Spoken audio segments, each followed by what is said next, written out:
I'm a PhD, I'm not an MD, so there is certain training and experience that it's very difficult and almost impossible to gain as a medical researcher or biomedical researcher if you are a PhD and not MD.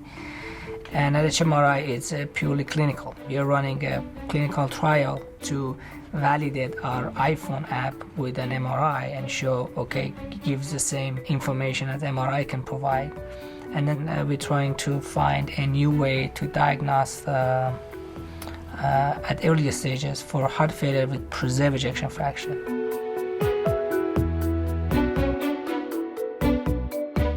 This is a class of heart failure when ejection fraction remains normal, and so there are no current good and robust method to diagnose for that condition, especially at earlier stages.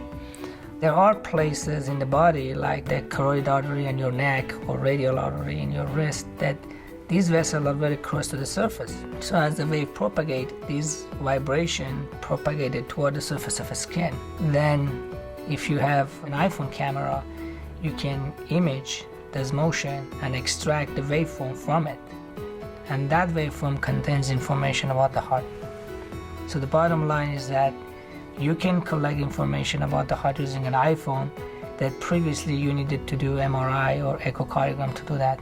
And you can imagine how impactful it can be if it's successful in terms of reducing the medical cost, and how it can improve the management of heart failure patient or other heart disease patient, because the doctor can routinely monitor maybe every day. The person can do it himself or herself and send it to the physician, that they can adopt their treatment basically real time.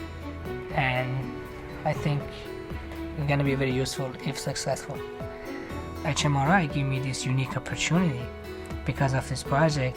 So I ended up learning and working the actual MRI machine, and that's a unique opportunity because you always have to collaborate with at least nurses or some MD doctors. And this has also helped me to come up with the new ideas and see the problem better, and not to be kind of naive in terms of some ideas you may come up with which doesn't make sense at all and it's not practical.